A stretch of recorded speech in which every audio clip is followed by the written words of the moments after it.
que da. Nosotros vamos a ver en esta tarde su providencia. Este es el Dios que no se cansa de su pueblo.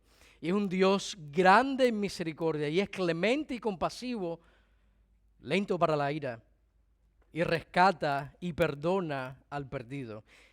El capítulo 2 en realidad comienza en el versículo 17. Si ustedes se dieron cuenta la semana pasada, yo pausé en el versículo 16 del capítulo 1. En el hebreo, el versículo 17 es el versículo 1 del capítulo 2, que dice, y el Señor dispuso, y circula esa palabra en su Biblia. Es importante, aquí vemos la providencia de Dios, dice que el Señor dispuso un gran pez que se tragara a Jonás.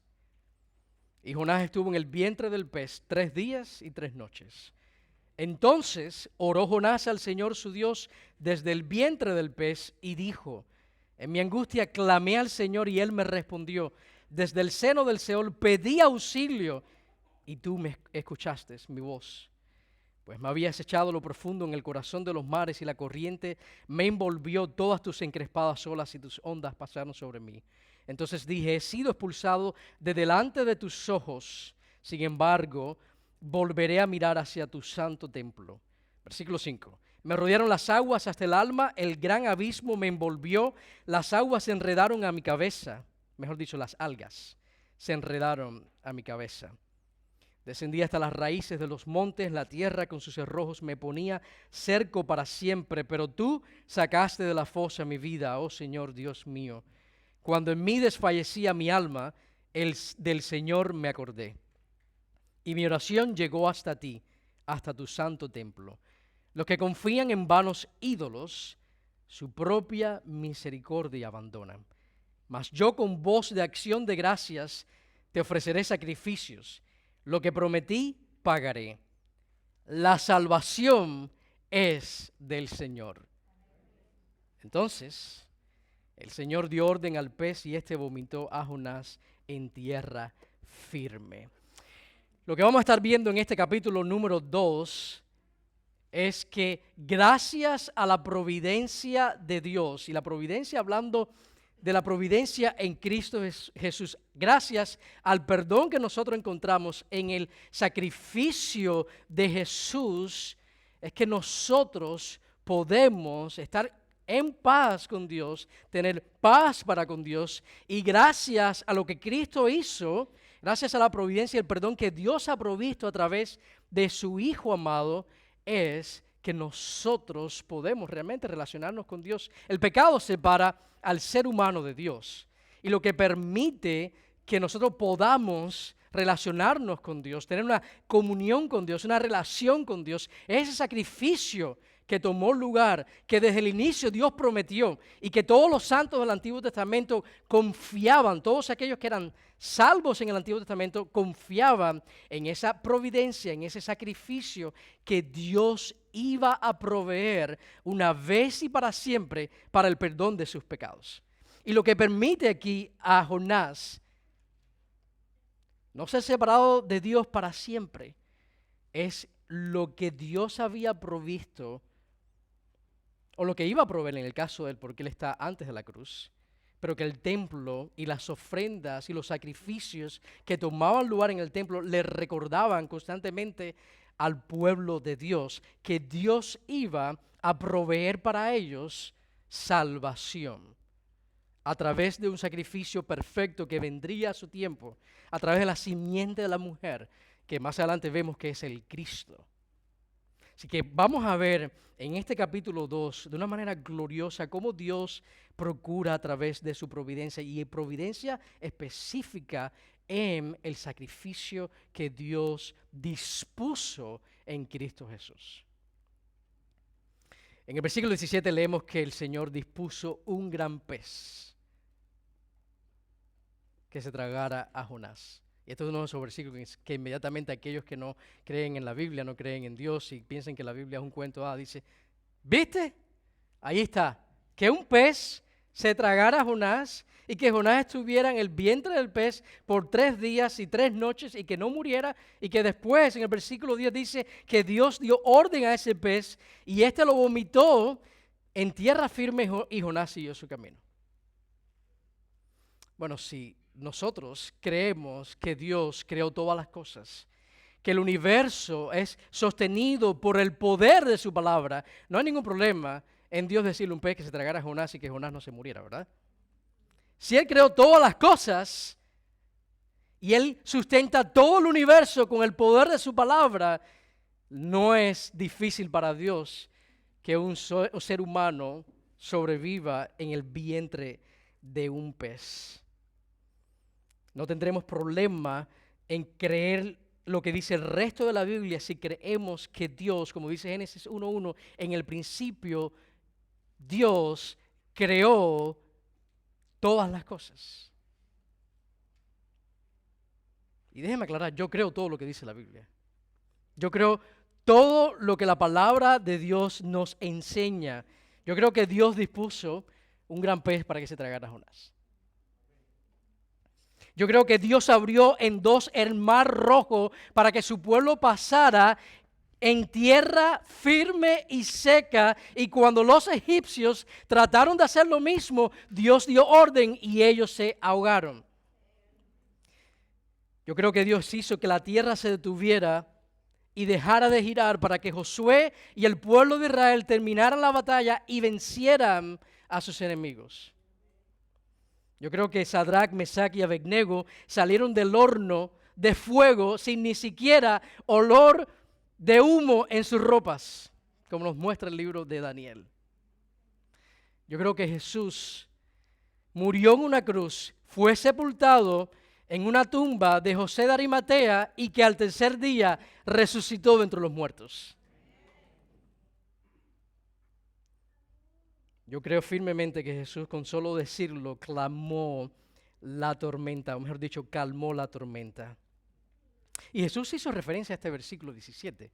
En Mateo capítulo 12, versículo 40, Jesús dice, porque como estuvo Jonás en el vientre del monstruo marino, y aquí monstruo marino, y usted dice, bueno, en Jonás dice un gran pez, y déjeme aclarar desde un principio que no es una ballena. ¿Okay? La palabra en hebreo para ballena no es la palabra que aparece en Jonás. El énfasis está no en el pez, el énfasis está en el acto de Dios y en lo que esto representa. Por eso Jesús dice, apuntando a Jonás 1:17, que como estuvo Jonás en el vientre de ese pez 3 días y 3 noches, así estará el Hijo del Hombre 3 días y 3 noches en el corazón de la tierra. Jesús está ratificando que Jonás es escritura, que Jonás, el libro de Jonás es palabra inspirada de Dios, que podemos confiar en ella.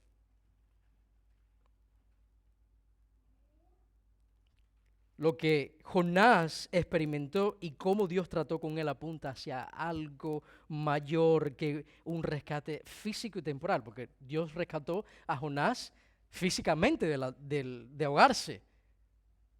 Y de una manera temporal, porque después Jonás muere, no se sabe cómo, si de viejo. Después de esta experiencia que Jonás tuvo de estar 3 días y 3 noches en el corazón, mejor dicho, en el vientre del pez, no le cupo ninguna gota de dudas de que la salvación es el Señor, como él dice en el versículo 9. Ustedes se imaginan, después de esa experiencia que tuvo Jonás, inevitablemente Jonás tiene que reafirmar que la salvación es del Señor. Y que lo que él comienza, Jonás ya era salvo, recuérdense, Jonás era salvo por creer en la provisión que Dios iba a enviar un día y que en el templo apuntaba hacia las cosas venideras. Eran imagen, eran un recordatorio que el pueblo judío tenía constantemente ahí frente a sus ojos. Les recordaba de la presencia de Dios en medio de ellos como pueblo de Dios, y los sacrificios les recordaban la necesidad de salvación que Dios iba a proveer para ellos un día, porque el pecado requiere un sacrificio. Y Jonás está diciendo, la salvación es del Señor, lo que Él ha comenzado en uno, Él lo va a completar. Jonás es una ilustración de la doctrina de la perseverancia de los santos, que no importa a veces cuánto nosotros intentemos huir, aquellos que Dios salva también mantiene. Lo que permite que cada cristiano se mantenga salvo es lo que Cristo hizo por uno. Lo que nos salva y nos mantiene salvos es que Cristo nos ha perdonado y nos ha dado salvación. Y vemos eso en la historia de Jonás, que Jonás, si fuera por las habilidades de Jonás, ¿qué le hubiera sucedido a Jonás? Pueblo de Dios, díganme, ¿ustedes creen que Jonás hubiera permanecido con vida si Dios no hubiera enviado ese pez? No, vemos que Jonás estaba pereciendo. Llegó un momento, tú puedes nadar un rato, pero llegó un momento en medio de una tormenta que te ibas a hundir. Y eso apuntando a la realidad de todos aquellos que no tienen una relación con Dios, que más tarde o más temprano perecerán. Pero aquellos que están en Cristo, aquellos que han confiado en Dios, aquellos que confían en la providencia de Dios, en lo que Él ha provisto para nuestra salvación, permanecen hasta el final porque Dios se encarga de mantenernos salvos. Por eso se dice una salvación eterna, no es temporal nuestra salvación.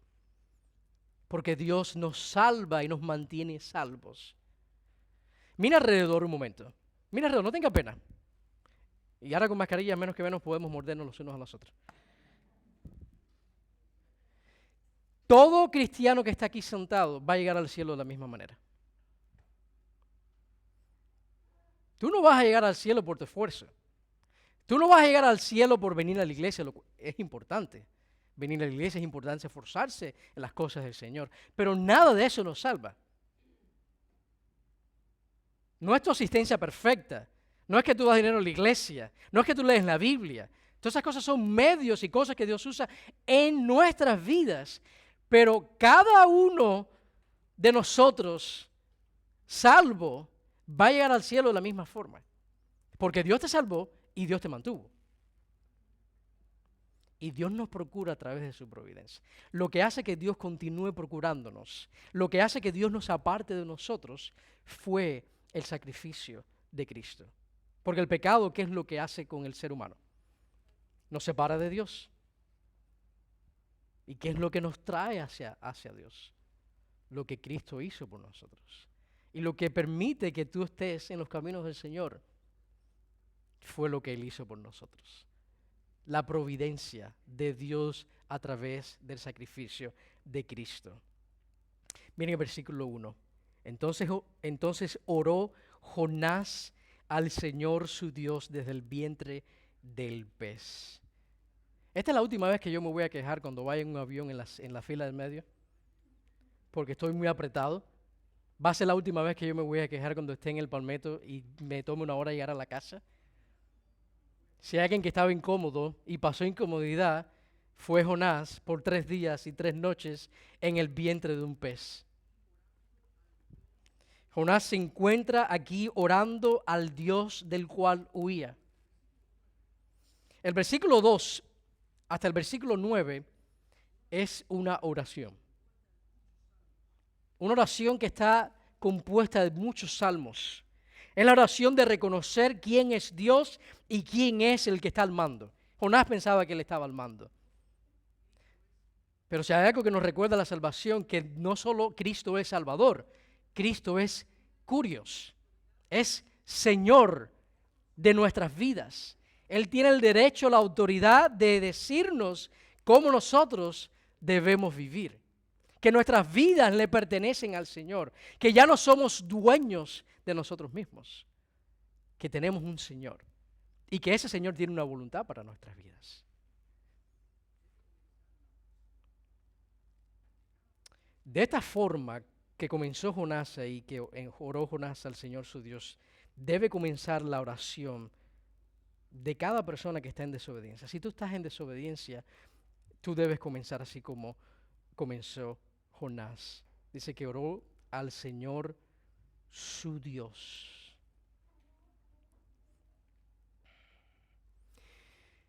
Y algo que la palabra de Dios nos enseña que si el cristiano clama a Dios, Dios le va a responder.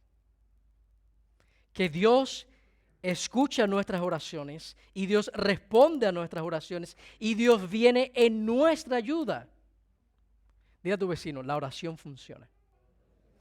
Dios escucha nuestras oraciones y Dios responde nuestras oraciones. Vamos a ver la oración de Jonás, versículo 2. Y dijo, este es el contenido, en angustia clamé al Señor y Él me respondió. Iglesia, subraye eso, marque eso, resáltelo, pero circule eso en su Biblia, que el Señor responde las oraciones de su pueblo. Y más cuando venimos a Él contritos y humillados, Él no desprecia esa actitud y ese corazón. Y Él clamó al Señor y Él le respondió. Desde el seno del Seol pedí auxilio, decía Jonás, y tú escuchaste mi voz, pues me habías echado lo profundo en el corazón de los mares y la corriente me envolvió. Todas tus encrespadas olas y tus ondas pasaron sobre mí. Aquí vemos que 6 veces, en maneras diferentes, se hace referencia a la oración. Miren el versículo 1, dice que oró Jonás al Señor. En el versículo 2 leemos que en mi angustia clamé al Señor. Miren los sinónimos, orar, clamar. Versículo 2 también dice, pedí auxilio. Versículo 7 dice, del Señor me acordé. Versículo 7 dice, mi oración llegó hasta ti.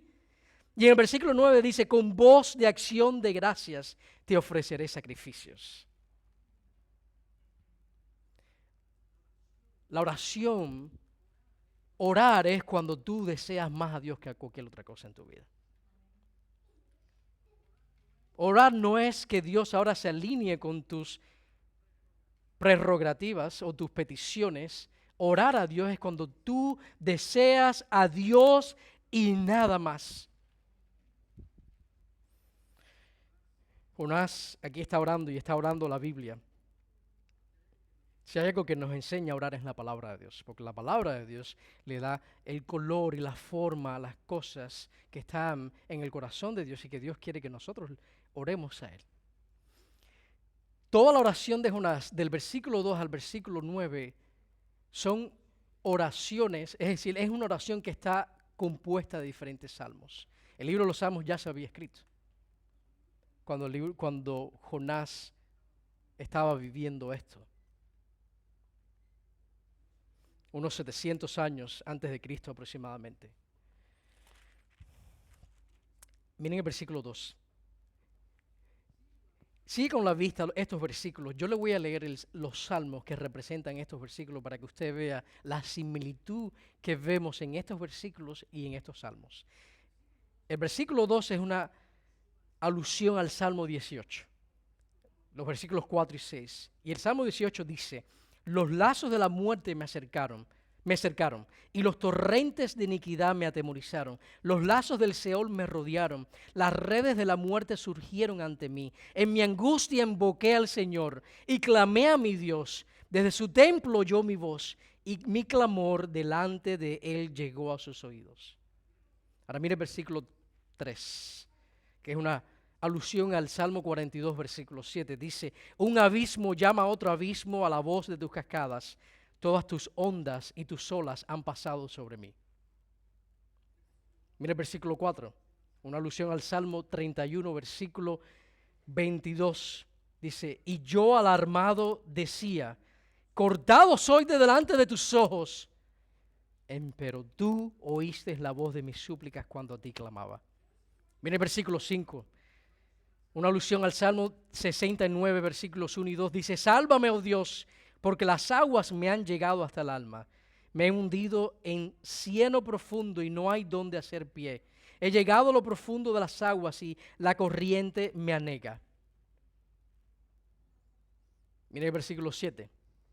Una alusión al Salmo 142 y al Salmo 77. Dice, cuando mi espíritu desmayaba dentro de mí, tú conociste mi senda.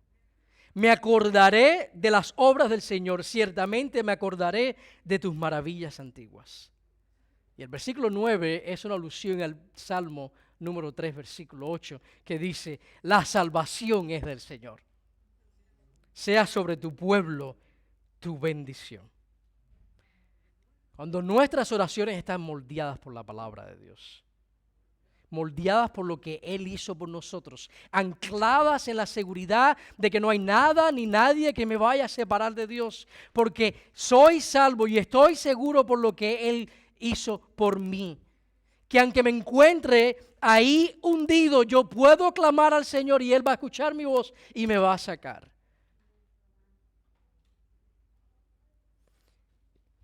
Por eso en el versículo 2 dice que el Señor respondió a Jonás. Dice, Él me respondió. Dice, tú escuchaste mi voz.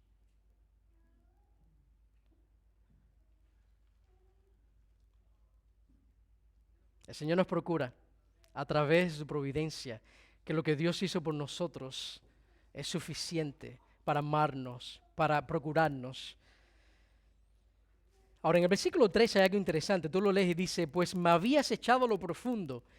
Y si tú eres un lector cuidadoso de las Escrituras, tú ves que el versículo 3 como que no compagina con el capítulo 1 donde dice que los marineros fueron los que echaron a Jonás a la borda, ¿verdad?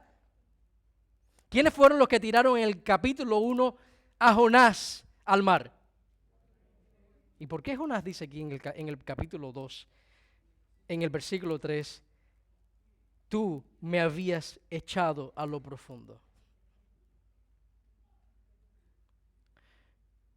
Porque Jonás entiende que Dios es soberano y que no hay nada que esté fuera de su soberanía. Y que si los marineros directamente lo tiraron, lo lanzaron a la borda,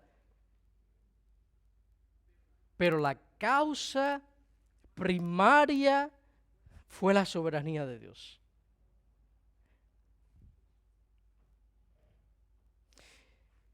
Esto aquí es carne en el sentido de cuando nosotros leemos el capítulo 1 y vemos las tormentas y hablamos la semana pasada de las cosas que Dios trae a nuestras vidas, que son difíciles, pero que Dios usa para moldearnos y crecernos. El cristiano maduro dice, sí, Señor, es cierto, y yo necesito esas cosas en mi vida.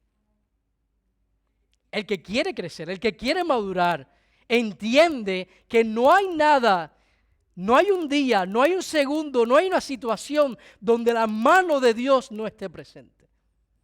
Y Jonás entiende de que él está en ese pez no por casualidad. Que él está en ese vientre del pez porque la mano de Dios hizo que lo lanzaran al mar y Dios dispuso un pez que se lo tragara y que lo llevara a tierra firme porque Dios, la obra que comienza en su pueblo la va a terminar. Y Dios no había hecho a Jonás profeta para que se quedara en casa leyendo los manuscritos y los rollos del libro de Deuteronomio.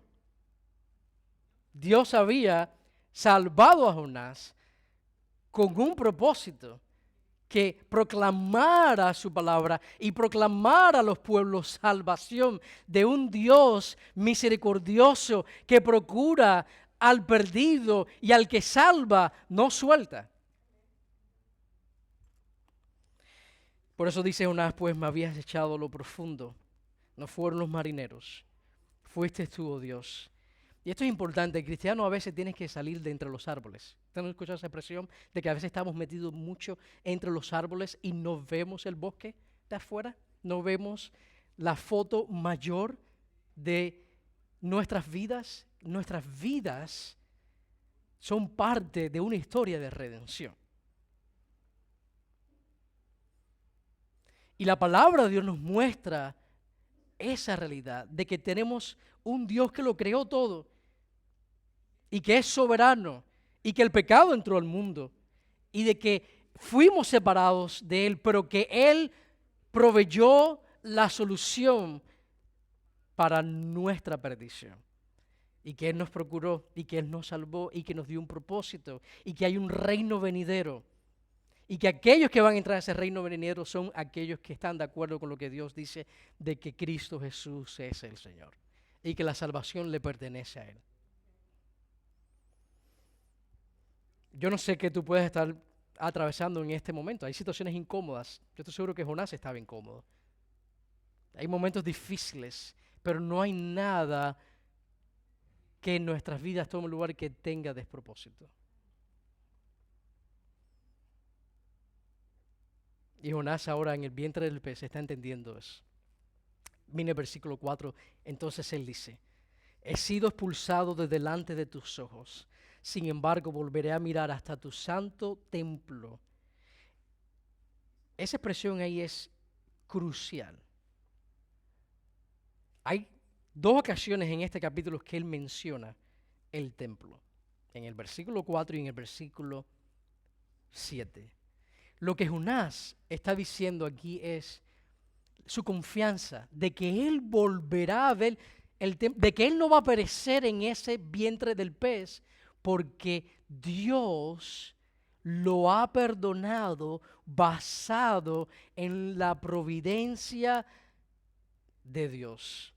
¿Qué es lo que tomaba lugar en el templo?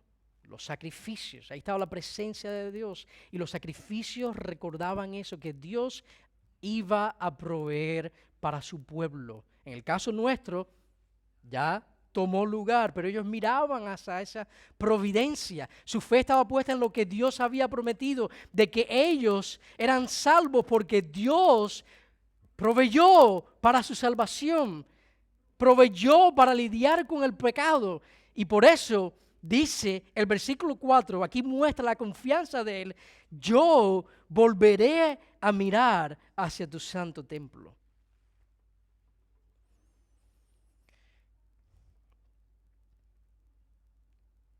Ahora, en esta parte del capítulo 2, en el versículo 4, también hay una expresión importante que él dice que ha sido expulsado de delante de tus ojos. ¿Qué significa eso? De que en ese momento su relación con Dios estaba quebrantada, no posicionalmente. Recuérdense que el cristiano, a través de lo que Dios ha hecho por nosotros, se nos ha imputado una justicia eterna, perfecta. No hay nada ni nadie que nos pueda separar de Dios en posición.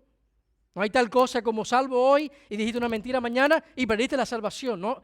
El cristiano está sobre la roca. Ahora, en la práctica, en nuestra relación con Dios, hay momentos, por causa de la desobediencia, que nuestra relación con Dios está fracturada. Y es el caso de Jonás. Y dice: expulsado delante de tus ojos. Lo más aterrador para Jonás no era estar en el mar solo. Lo más aterrador para Jonás no era estar tragando aguas.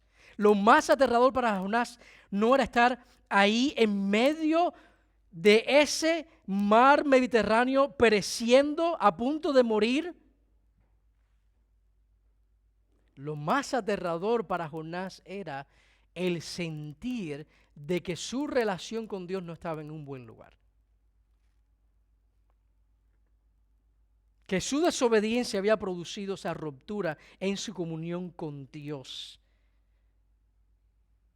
Por eso el cristiano, cuando peca, el cristiano dice la palabra de Dios que tiene que arrepentirse. Y dice en 1 Juan capítulo 1 que Dios es justo para perdonarnos y limpiarnos de toda nuestra maldad en lo que es nuestro caminar.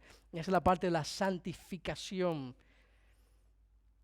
Y Jonás estaba aquí experimentando momentáneamente la realidad de todos aquellos que van a experimentar. Lo que van a sufrir todos aquellos que no estén reconciliados con Dios a través del mensaje de salvación, a través del Evangelio, a través de su providencia en Cristo Jesús, van a experimentar una separación eterna de Dios. Y Jonás está viendo una foto de eso en su experiencia momentánea. ¿En qué sentido? ¿Usted quiere tener una idea, una milésima de idea de qué significa estar separado de Dios por toda una eternidad? Bueno, experimente lo que hizo Jonás. Móntese en un bote, maneje hacia un huracán. Cuando esté dentro del huracán, salte del bote y usted va a experimentar lo que pudiera ser por toda una eternidad para aquellos que no tienen salvación. En Lucas capítulo 12, Jesús, hablándole a miles de personas, Jesús dice: yo os digo, amigos míos, no temáis a los que matan el cuerpo, y después de esto no tienen nada más que puedan hacer, pero yo os mostraré a quién debéis temer. ¿A quién es el que hay que temer? Lo más preocupante en nuestra vida no es que agarremos un cáncer. Lo más importante, lo mejor dicho, lo más difícil en nuestra vida no son las cosas físicas, no es morir físicamente. La tragedia más grande en el universo es morir sin Jesús. Porque eso sí no tiene solución. Dice: buscar al Señor mientras pueda ser hallado. Hoy es el día de salvación. Y Jesús dice: no teman a aquellos que pueden matar el cuerpo físico. Temer a aquel que después de la muerte puede echarlos al infierno. Dios controla el infierno. El infierno es la ira de Dios justa sobre aquellos que son sus enemigos. Y el Evangelio es lo único que va a prevenir que nosotros escuchemos el llanto de nuestros amigos, el llanto de nuestros familiares, diciendo a los montes y a las piedras: cáiganos encima, porque no queremos estar delante de Dios en el día del juicio. Esa es la foto que nos muestra Apocalipsis. Que en el día del juicio, las personas que se van a presentar delante del juez del universo, en sus propios méritos, no en los méritos de Jesús, en sus propios méritos, dice que es preferible que los montes y las piedras le caigan encima por las consecuencias de lo que es estar ante el juicio de Dios sin los méritos de Cristo haber sido atribuido a esa persona. El Evangelio es algo serio. El Evangelio es algo serio. Y como iglesia, nosotros debemos predicar la realidad del Evangelio. Hoy en día a veces nosotros le predicamos el Evangelio a las personas más bien enfocados en necesidades temporales. Vemos personas sufriendo y le decimos: bueno, acepta a Cristo para que dejes de sufrir. O vemos a alguien que está enfermo: bueno, acepta al Señor para que a ver si Él te cura.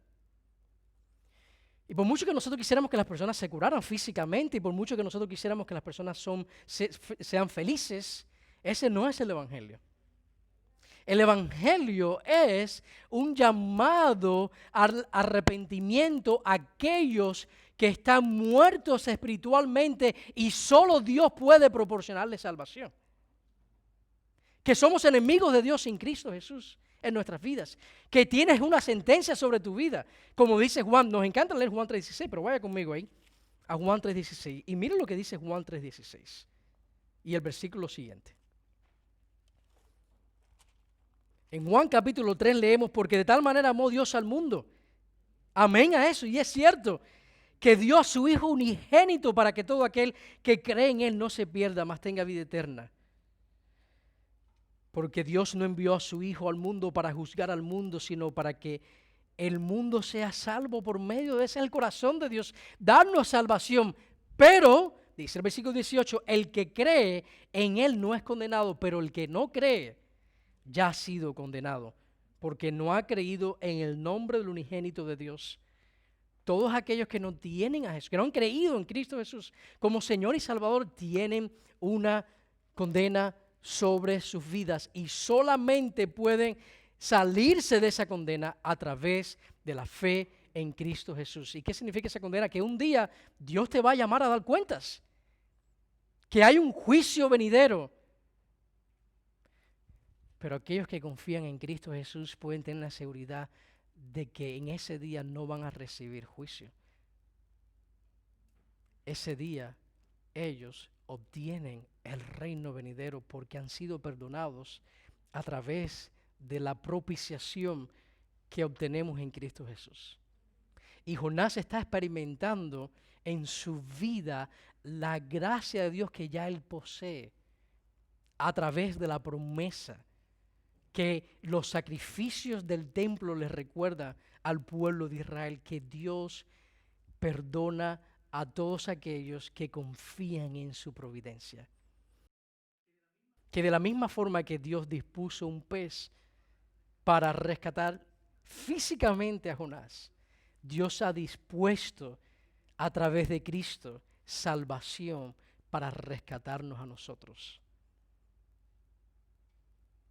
eternamente. Solo Cristo puede efectuar salvación. Hay un solo camino. Hay un solo camino. No hay varios caminos, no hay diferentes opciones. Esto es como la idea, vamos a decir que tú tienes un vecino, conoces, si tu vecino llega a tu casa, si llega un vecino a mi casa y toca la puerta, yo le abro, ¿verdad? Y lo dejo pasar. Pero ¿qué tal si ese mismo vecino a las 3 de la mañana con un destornillador trata de entrar por la puerta del patio? ¿Qué tú crees que le va a suceder a ese vecino? Posiblemente vaya a irse con un disparo, ¿verdad? Bueno, de la misma forma nosotros no podemos entrar a las moradas celestiales como se nos antoje. Hay una sola puerta para entrar al cielo y esa puerta es Jesús. Es Cristo Jesús. Solo Él. Por eso el versículo 4, Jonás tiene su confianza. Jonás sabía que no iba a perecer. ¿Por qué? Por lo que tomaba lugar en el templo, que les recordaba a él de lo que Dios había prometido. Perdón para todos aquellos que confiaran en su providencia. Esto es lo que lo vemos en Primera de Reyes capítulo 8. Se describe la dedicación del templo. Cuando Salomón está dedicando el templo, una de las cosas que en medio de toda esa oración gloriosa que hace Salomón ante todo el pueblo de Israel, una de las cosas que Dios en esa oración hace evidente es que había prometido a su pueblo que todos aquellos, no importa dónde estuvieran, no importa si habían ido en cautiverio, si ellos en arrepentimiento miraban hacia el templo y clamaban a Dios, Dios iba a responder y Él iba a perdonar. Basado en lo que Dios ha provisto. En Hebreos capítulo 10 leemos en el versículo 1, pues ya que la ley solo tiene la sombra de los bienes futuros. Escuche eso. La ley, el templo, los sacrificios, las festividades, todo eso era una sombra. ¿Y qué cosa es una sombra? Representa algo, pero no es la sustancia de eso. Es una representación, apunta hacia otra cosa, hacia una realidad. Y las cosas que vemos en el templo tomar lugar apuntaban, le recordaban al pueblo de las cosas futuras. Por eso dice, y no la forma misma de las cosas. Nunca puede por los mismos sacrificios, y aquí hay una referencia a los sacrificios. Dice que los sacrificios nunca pueden, ya que son ofrecidos continuamente año tras año, a ser perfectos a los que se acercan. Los que eran salvos en el Antiguo Testamento, ellos entendían que esos sacrificios no los salvaban. Ellos no eran salvos por los sacrificios de animales. Los sacrificios animales representaban la gravedad del pecado, que el pecado merece muerte, que el alma que muera, mejor dicho, el alma que peque, esa morirá. Los sacrificios representaban esa realidad, que el pecado es más grave de lo que a veces nosotros queremos reconocer, que el pecado trae muerte. Y esos sacrificios les recordaban al pueblo de que a pesar de que merecíamos la muerte, Dios iba a proveer un sacrificio que iba a tomar nuestro lugar. Y en la revelación progresiva vemos quién es el sacrificio. En Hebreos 10 volvemos a leer en los versículos 10 y 12 dice, por esta voluntad hemos sido santificados mediante la ofrenda del cuerpo de Jesucristo, ofrecida de una vez y para siempre. ¿Qué es lo que nos ha santificado? ¿Qué es lo que nos ha salvado? La obra de Cristo en nuestras vidas, sigue diciendo el autor de Hebreos, y ciertamente todo sacerdote está de pie día tras día. En este momento, en el libro de Hebreos, todavía el templo existía, todavía se estaban haciendo sacrificios. Dios después en su misericordia hizo que todo eso fuera destruido.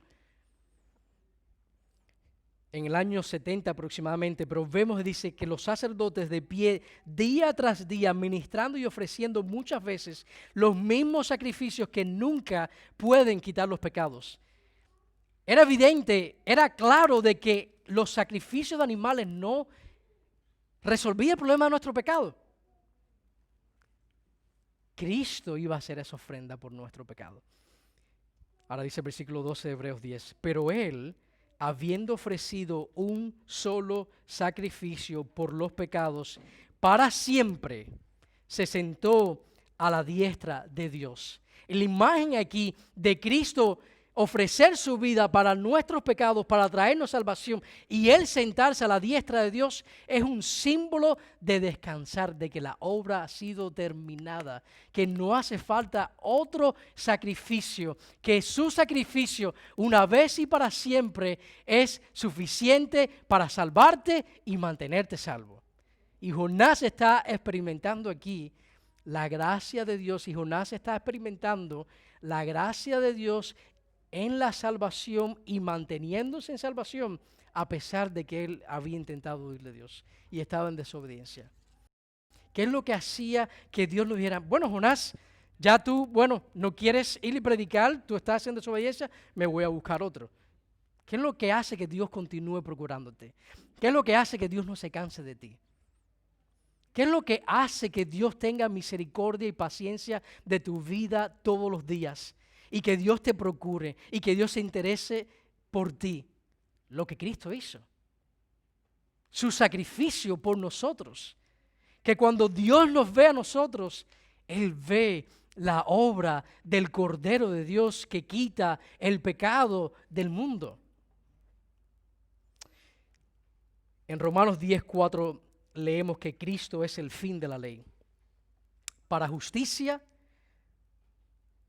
a todo aquel que cree. Cristo cumplió todos los requisitos de la ley. Y esa justicia ahora es imputada a nuestras vidas. Por eso para el cristiano, por ejemplo, los sufrimientos de esta vida, los dolores de cabeza, las cosas que nosotros podemos atravesar, son solo un recordatorio de lo que hubiera sido para nosotros el haber muerto sin Cristo Jesús. El dolor de esta vida nos recuerda de lo que Dios nos ha salvado. Y lanzar a Jonás aquí al mar en medio de esta tormenta significaba la muerte para él. Esa es una imagen de la realidad de todo pecador que muere sin Dios. En Ezequiel 18:20 fue el versículo que yo les hice referencia a que el alma que peque, esa morirá. Ese es el destino que la guarda a todos aquellos que mueran sin Cristo Jesús. Pero, y es la buena noticia, el Señor ha provisto, el Señor dispuso salvación para que no tuviéramos que perecer.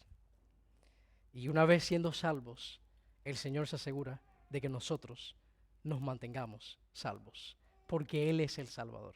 Nosotros no nos salvamos a nosotros mismos. El Señor nos salva y nos procura. Dios dispuso esa salvación, iglesia, para nosotros, no a través del pez, sino a través de Jesús.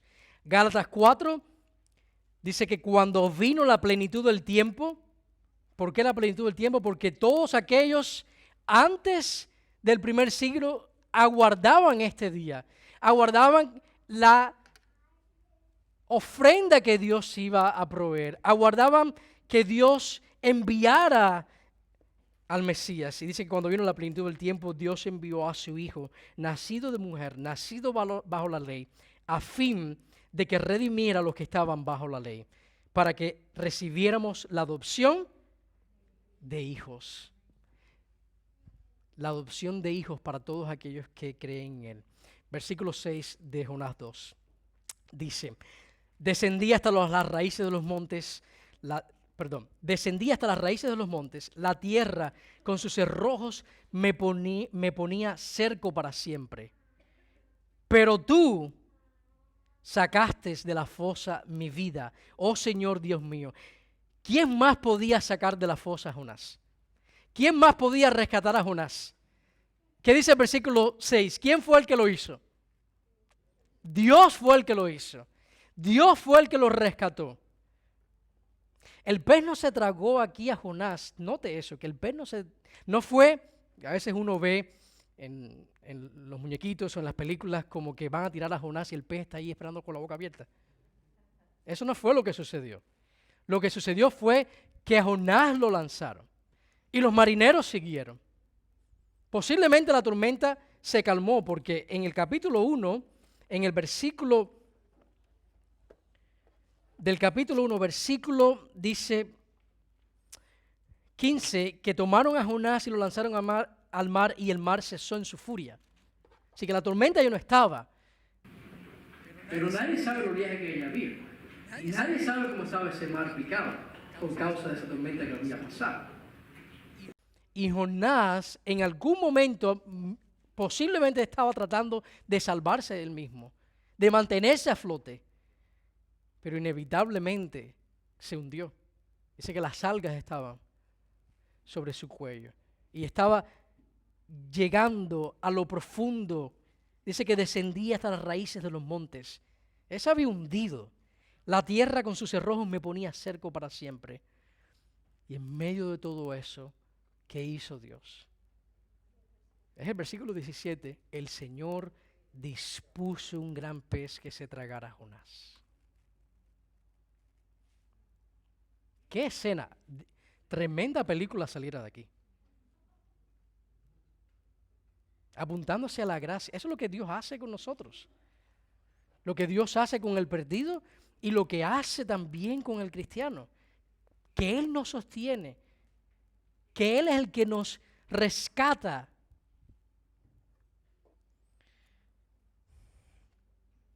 Pero hay algo que hay que hacer para ser salvo. Reconocer a Jesús como Señor y Salvador. Hay personas que escuchan el Evangelio e ignoran el Evangelio y no claman a Dios para salvación. Y hay personas que escuchan el Evangelio y dicen, yo no necesito a Dios, toda mi vida me va bien. Ahora. Pero eso no es para siempre. Se aproxima un día donde todos compareceremos ante el juez del universo y vas a tener que darle cuentas a Dios por tu vida.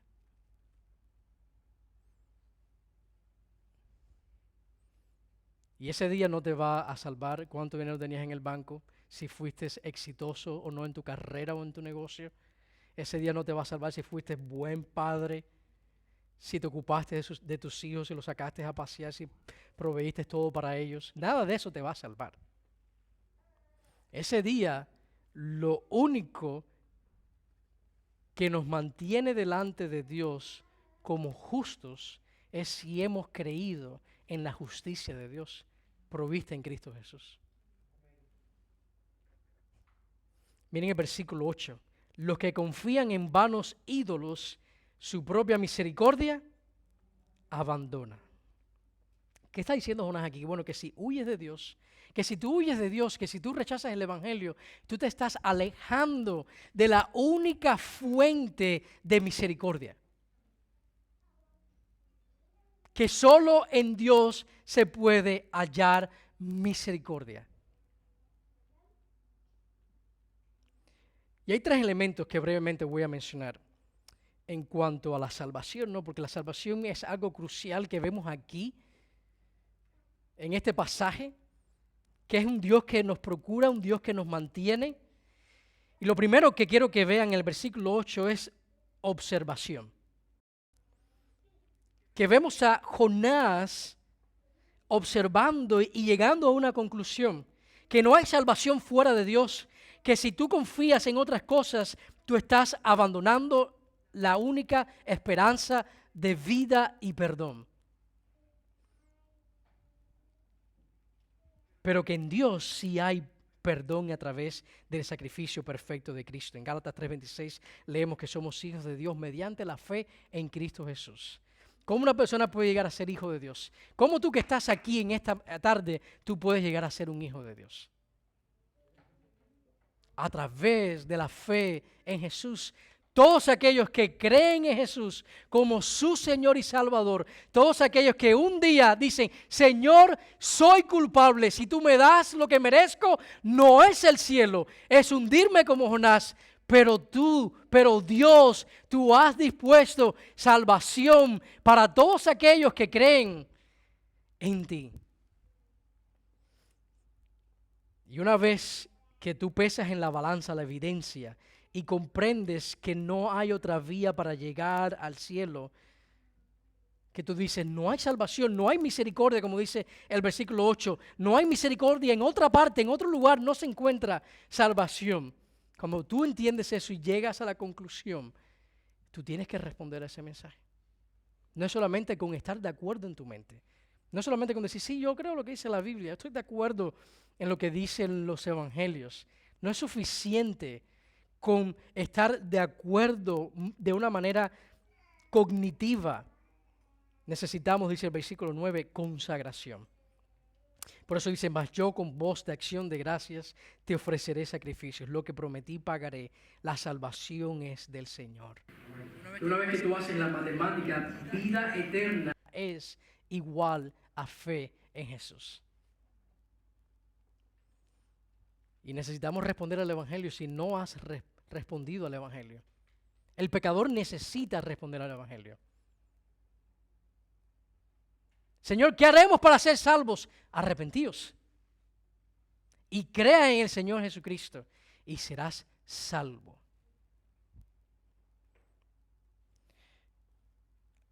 Hay términos bíblicos que nos ayudan a entender la salvación. Y hay dos términos que a veces se confunden. Y es el término regeneración y conversión. ¿Qué cosa es la regeneración?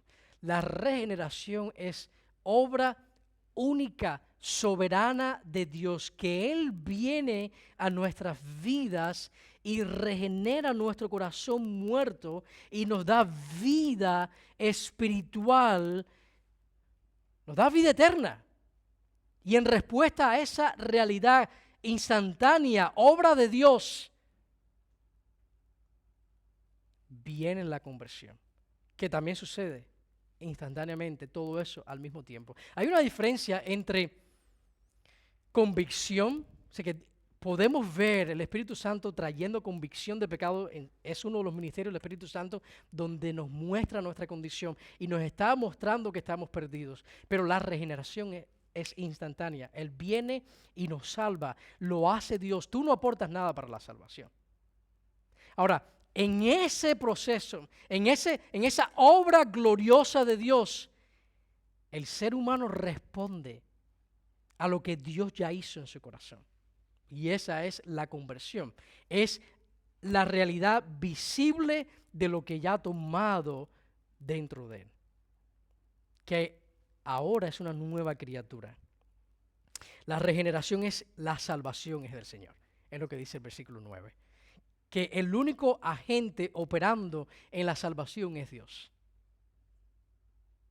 Porque incluso la fe es un regalo de Dios. En Efesios 2:8 dice que por gracia ustedes han sido salvados por medio de la fe, y esto no procede de ustedes. ¿Por qué? Porque es don de Dios. Dios es el que te la da. Dios es el que produce eso en nosotros. Segunda de Pedro 1:1 dice, Simón Pedro, siervo y apóstol de Jesucristo, a los que han recibido una fe como la nuestra. Tú la recibiste, tú no te la ganaste, tú no la produciste. Y en Hechos 3:16 leemos que viene por medio de Jesús la fe. Esa es la regeneración, la conversión es la respuesta del ser humano, que es lo que nosotros vemos. Un día cuando tú dijiste, no, me convertí, lo que tú experimentaste fue la regeneración y por consecuencia de la obra del Espíritu Santo en tu vida, tú respondiste en fe. Pero te toca responder. Tú eres responsable por arrepentirte. Hay ciertas cosas en la vida del cristiano que solo Dios la puede hacer. Hay otras que Dios nos invita para que colaboremos en ellas. Y una de ellas es la santificación. La salvación es del Señor. Pero la santificación, una vez que tú eres salvo, tú eres llamado, eres invitado a involucrarte en ella. ¿Qué es lo que vemos en Jonás? Jonás era salvo, pero Jonás tenía que ir y predicar. Jonás tenía que obedecer la palabra de Dios. Esa es nuestra responsabilidad como creyentes. Una vez que somos salvos, necesitamos nosotros, en obediencia, responder a esa salvación. A esa salvación que tenemos, dice, ocupaos en vuestra salvación con temor y temblor. Tenemos un gran Salvador que está produciendo en nosotros cambios y hay cosas que nosotros somos responsables. Por ejemplo, tú eres responsable de leer la Biblia. Tú tienes que leer la palabra de Dios. Tú tienes que hablarles a otros de Cristo.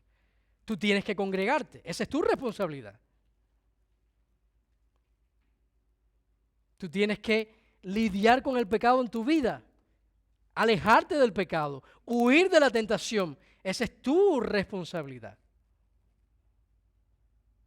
Dios está involucrado en tu vida, pero tú eres responsable en la santificación. ¿Y cuántos cristianos yo escucho diciendo, estoy luchando esto como el Señor, quítamelo, pero no quieren mover un dedo? No quieren orar, no quieren congregarse, no quieren estar en la palabra de Dios, no quieren abrir su corazón a otros que vayan a mantenerlos responsables, que los vayan a retar a crecer en el Señor. Hay cosas que tú eres responsable por hacer, como lo era Jonás. Jonás tenía que ir ¿a dónde? ¿A dónde tenía que ir Jonás, iglesia? A Nínive. ¿Y qué tenía que hacer Jonás en Nínive? Eso era responsabilidad de Jonás. La salvación es del Señor, pero hay cosas que nosotros tenemos que participar. Y lo último que quiero que vean en el versículo 10, y con esto termino, liberación. Entonces el Señor dio orden al pez y éste vomitó a Jonás. Cuando yo llegue al cielo, yo le quiero preguntar a Jonás cómo fue esa experiencia. Jonás, ¿cómo fue eso? ¿Cómo sucedió? ¿Cómo lució? ¿Te diste una ducha después? ¿Llegaste a Nínive con olor a pescado? Déjeme contarte cómo yo llegué a Nínive. Sí, te olemos, ya te creemos la historia.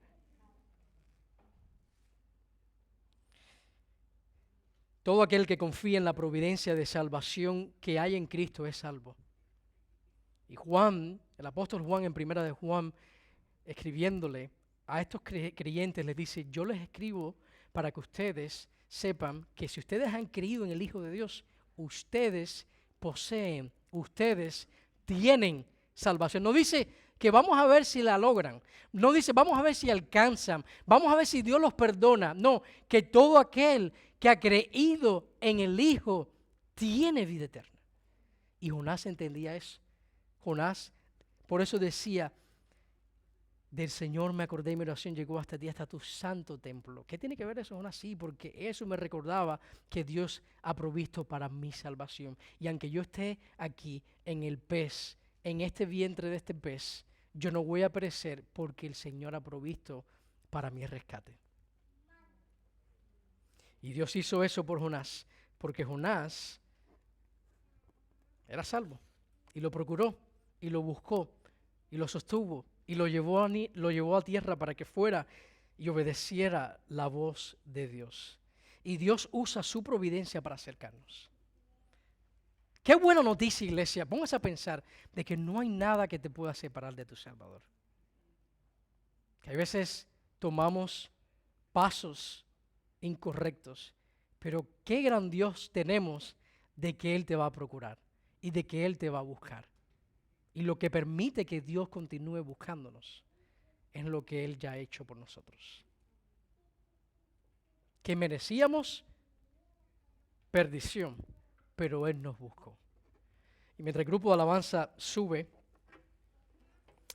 quiero terminar con esta historia, esta ilustración que nos muestra y nos enseña el gran Salvador que tenemos. Ilustra esta realidad de la obra de Cristo por nosotros. Se dice, y esto es una historia ficticia, para que después no me vayan a acusar de hereje, que esto no está ahora en el Evangelio de Juan. Se dice que cuando Ah, Juan el Bautista estaba bautizando en el río Jordán a las personas. Dice que las personas llegaban, pero antes de ser bautizados tenían que presentarse frente a unas mesas que habían personas que te hacían preguntas antes de bautizarse. Te preguntaban, ¿cómo te llamas? No, me llamo Rodolfo. Escribían en un cartel, tu nombre es Rodolfo. ¿Y por qué? ¿Cuál es tu pecado? No es que yo miento. Ok, Rodolfo, mentiroso. Y le ponían un cartel en el cuello. Bueno, párese ahí para que usted sea bautizado. Venía otro. No, ¿cómo tú te llamas? No, yo me llamo Pedro. ¿Y cuál es tu pecado?